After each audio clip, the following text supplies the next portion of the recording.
Salut à tous, que le Seigneur vous bénisse pendant que vous écoutez.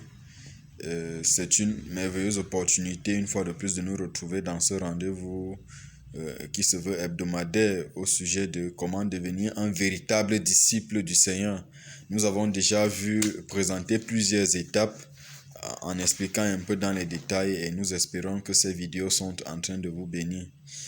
Je prie pour quelqu'un qui est en train d'écouter en cette journée, que cette parole bénisse la personne, que cette parole te permette de grandir dans ta relation avec Dieu, afin que, après avoir fait une évaluation dans quelques jours, dans quelques mois, dans quelques années, qu'il y ait une croissance spirituelle dans ta vie au nom de Jésus-Christ. Amen.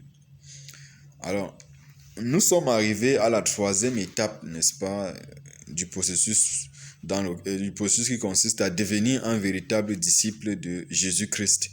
Et cette troisième étape-là avait été intitulée « Comprendre le changement qui s'est opéré en nous lors de la nouvelle naissance ». En fait, lorsque nous décidons de nous repentir, qui est la première étape, et que nous décidons de naître de nouveau, tel que ça a été expliqué dans plusieurs vidéos précédentes, c'est-à-dire accepter Jésus-Christ dans son cœur comme Seigneur et Sauveur personnel. Lorsqu'on l'a fait et qu'on l'a cru vraiment dans nos cœurs, il y a beaucoup de changements de l'ordre spirituel qui se déroulent dans notre cœur, dans notre vie, dans notre être tout entier. Et la compréhension de ces étapes, de ces changements-là est très importante pour que nous puissions devenir des véritables disciples du Seigneur. Comme nous avons pris l'exemple récemment par exemple, d'un téléphone portable. Si vous avez un téléphone portable, il y a une notice d'utilisation. Aussi longtemps que vous n'avez pas la maîtrise des informations sur la notice d'utilisation, il est difficile d'utiliser cet outil. Alors, nous sommes devenus de nouveaux produits tels que la Bible l'a dit dans 2 Corinthiens chapitre 5, le verset 17. Si quelqu'un est en Christ, il est une nouvelle créature. Les choses anciennes sont passées, voici toutes choses sont devenues nouvelles. Nous sommes en train de voir quelles sont les choses qui sont passées et quelles sont les choses qui sont devenues nouvelles, afin de mieux comprendre comment notre système fonctionne. Et ça va nous aider à mieux nous comporter dans notre relation avec Dieu, à améliorer d'une certaine façon notre intimité avec Dieu, notre communion avec Dieu et avec notre prochain. Alors, la dernière fois, nous avons parlé il y a eu un changement au niveau de notre système de pensée. Nous l'avons vu dans Galates chapitre 5, à partir du verset 19. Autrefois, nous avions un système de pensée qui était de la chair. Nous sommes passés de ce système de pensée-là au système de pensée de l'Esprit Saint, et qui ne produit que les bonnes choses qui ne sont pas condamnables par la loi de Dieu. Donc, lorsqu'on devient un enfant de Dieu, on ne force pas vraiment pour avoir un très bon caractère.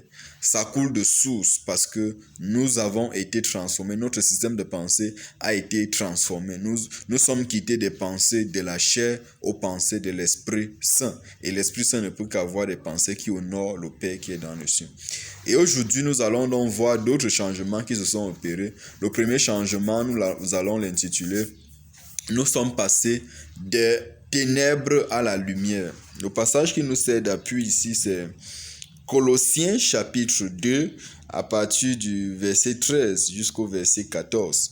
La Bible dit « Vous qui étiez morts par vos offenses et par l'incirconcision de votre chair, il vous a rendus à la vie avec lui, en nous faisant grâce pour toutes nos offenses. Il a effacé l'acte dont les ordonnances nous condamnaient et qui subsistait contre nous, et l'a détruit en le coulant à la croix. » La Bible continue au verset 15 en disant « Il a dépouillé les dominations et les autorités et les a livrées publiquement en spectacle en triomphant d'elles par la croix. » Ça, c'est ce que Jésus-Christ a fait pour nous sur la croix. Il a effacé l'acte dont les ordonnances nous condamnaient. Et il a dépouillé toutes les dominations, c'est-à-dire il a dépouillé toutes les dominations, toutes les principautés hautes, c'est-à-dire ces dominations spirituelles-là qui influencent négativement sur nous. Vous savez, dans certaines ethnies, dans certaines régions, il y a certains comportements qui prévalent. On va dire peut-être si on est de telle région, c'est l'immoralité sexuelle. Si on est de telle région, c'est l'alcoolisme. Si on est de telle région du pays, ce sont des sectes exotériques. En fait, ce sont des principautés qui dominent ces caractères-là par région. Et la Bible nous fait comprendre que Jésus-Christ les a dépouillés, c'est-à-dire il les a dépossédés de leur puissance. Et ce qui fait que lorsque nous sommes en Jésus-Christ, lorsque nous le recevons comme notre Seigneur et Sauveur personnel, nous ne sommes plus sous la domination de ces puissances-là. En fait, nous sommes passés de quoi? Nous sommes passés de la mort à la vie. La Bible dit que le salaire du péché, c'est la mort. Donc, celui qui pêche, son salaire, c'est la mort. Et la Bible nous fait comprendre donc que nous avons la vie par le sacrifice de Jésus-Christ sur la croix, selon qu'il est écrit dans Jean 3,16. Car Dieu a tant aimé le monde qu'il a donné son Fils unique, afin que quiconque croit en lui ne périsse pas, mais qu'il ait quoi? La vie éternelle. Nous sommes passés de la mort, c'est-à-dire de la séparation d'avec Dieu, parce que quand on parle de mort à ce niveau-là, c'est beaucoup plus une mort spirituelle qui consiste à être séparé de Dieu et qui consiste également à nous préparer pour la mort éternelle, c'est-à-dire pour l'enfer, au cas où nous ne nous repentons pas. Mais lorsque nous donnons nos vies à Jésus, lorsque nous recevons Jésus dans nos cœurs comme notre Seigneur et notre Sauveur personnel, nous passons de la mort à la vie. Donc voilà l'une des choses qui s'opère, l'un des changements qui s'opère en nous. Et c'est très important de le comprendre. Là, on ne devra plus te juger sur la base de je suis issu de telle nationalité et dans ce pays-là, voici le comportement que l'on connaît. Ce sont des ivrognes, ce sont des immoraux sexuels, non. Mais on sera désormais jugé sur la base de notre nouvelle identité qui est enfant de Dieu. Et les enfants de Dieu ont une identité universel qui est ce caractère-là qui découle du Saint-Esprit. Donc nous sommes passés de la mort à la vie. La mort qui est en fait la conséquence de nos péchés, de notre ancienne nature. Et maintenant nous recevons la vie gratuitement. Et la vie qui découle, n'est-ce pas, de ce sacrifice que Jésus a fait pour nous sur la croix. Alors, ça c'est un énième changement qui s'opère dans notre vie lorsque nous recevons Jésus-Christ comme Seigneur et Sauveur. Nous passons de la mort à la vie. Et c'est important de comprendre cela, ça va même dans tous les sens, dans le domaine de la délivrance de certains problèmes, de certaines maladies. Il y a des familles où on sait que lorsqu'on est telle famille, on a des problèmes de stérilité, on a des problèmes pour se marier, on a des problèmes de ci et de ça. Lorsqu'on naît de nouveau, on reçoit la capacité de passer de ce système-là à un système où il y a la vie. On reçoit la capacité d'être délivré de ces maladies qui sont héréditaires, qui sont intergénérationnelles dans les familles. Et on reçoit la capacité de devenir pur aux yeux de Dieu, d'être purifié de toute maladie génétique et autres.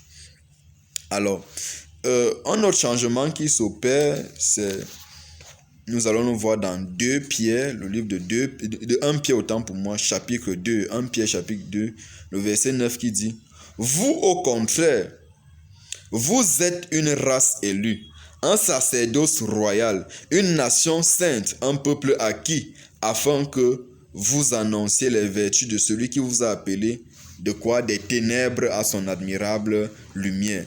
Nous passons des ténèbres à la lumière lorsque nous acceptons Jésus-Christ dans notre vie comme notre Seigneur et Sauveur personnel. Autrefois, nous marchions dans les ténèbres. Quand on parle des ténèbres, il s'agit tout simplement de l'absence de l'éclairage par la parole de Dieu. Si je marche dans les ténèbres, je ne vois pas où je suis en train de marcher. C'est pour ça que Jésus dit, si un aveugle conduit un aveugle, les deux tomberont tous dans un même coup. Pourquoi? Parce qu'ils ne voient pas. Les ténèbres sont cet état d'esprit-là où on ne perçoit pas les choses selon Dieu, où on perçoit les choses d'une façon aveugle selon les hommes. Par exemple, dans notre comportement, il nous est souvent difficile d'identifier que telle chose n'est pas de la volonté de Dieu. Et le caractère que l'on adopte souvent, c'est de se replier sur ses défauts en disant c'est comme ça que je suis. En fait, nous sommes aveuglés et on n'arrive pas à voir On n'arrive pas à voir nos défauts, nos faiblesses. Mais lorsque nous sommes à Christ, nous passons des ténèbres, donc de cet état d'esprit où on ne peut pas percevoir les choses d'après Dieu, à un état d'esprit où nous sommes éclairés par la lumière de Dieu. Et la lumière de Dieu, c'est la parole de Dieu. Nous sommes éclairés par la parole de Dieu. On reçoit la révélation des Écritures. Lorsque quelqu'un n'est pas encore en Christ, en lisant les Écritures, c'est comme un journal, c'est de façon intellectuelle et stérile. Mais lorsqu'on devient un enfant de Dieu, ayant reçu Jésus-Christ dans son cœur comme Seigneur, et sauveur personnel, l'un des changements qui s'opère, c'est la compréhension de la parole de Dieu, l'éclairage de la parole de Dieu. On reçoit la parole de Dieu comme des révélations, comme des lumières dans notre esprit, et cela nous permet de comprendre telle chose que je faisais, c'était pas la volonté de Dieu, telle chose qui me dépassait, c'est comme ça qu'il fallait procéder pour le faire, afin de faire plaisir à Dieu, ainsi de suite. Donc voilà deux grands changements qui s'opèrent. Et un autre changement très important, c'est au niveau de la rémunération. Nous en avons déjà parlé dernièrement. Nous passons de l'enfer au paradis. Parce que si quelqu'un n'est pas sauvé, ce qui lui est réservé, c'est les temps de feu, comme la Bible l'appelle dans le livre d'Apocalypse, où il y aura les pleurs et les grincements de dents. Et la Bible nous le dit dans Jean 3,16 que car Dieu a tant aimé le monde qu'il a donné son Fils unique afin qu'il compte en lui ne périsse point, mais qu'il ait la vie éternelle. Quand on parle de périr, c'est justement périr dans ce lac de feu. Donc, voilà trois changements très importants que nous avons vus aujourd'hui. Nous passons de la mort à la vie, c'est-à-dire du salaire de nos péchés au salaire de la grâce de Dieu par son sacrifice qu'il a effectué sur la croix. Et cet aspect-là est important parce que certains péchés que nous commettons sont le résultat des choses qui se produisent de génération en génération dans nos familles. Il y a des familles où on sait que dans cette famille, ces gens ne restent pas en mariage. Parfois, c'est spontané, c'est des choses qu'on n'arrive pas à expliquer de façon rationnelle. On sait tout simplement que si on prend une fille ou un garçon de cette famille, cette personne-là ne peut pas garder une relation de façon durable. Mais lorsque nous venons en Christ, on est délivré de ces choses-là. Nous passons de la mort à la vie. Nous passons également des ténèbres à son admirable lumière, c'est-à-dire de la cécité vis-à-vis de la parole de Dieu, de l'ignorance de la parole de Dieu, du manque de compréhension de la parole de Dieu, à un état où on comprend clairement les Écritures et où on grandit chaque jour. Et la finalité, c'est quoi? Nous irons dans le royaume de Dieu, nous irons au paradis et nous ne serons pas de ceux-là qui iront en enfer. Que le Seigneur vous bénisse. Si vous avez aimé, nous vous prions de cliquer sur la cloche au bas de cette vidéo, de vous abonner, de liker la vidéo et de partager avec vos proches afin de mieux faire connaître ces vidéos pour que ça bénisse davantage de personnes. N'hésitez pas de nous écrire par message au WhatsApp ou simple messagerie au travers du numéro que nous allons mettre au bas, n'est-ce pas, de cette publication. Que Dieu vous bénisse. Amen.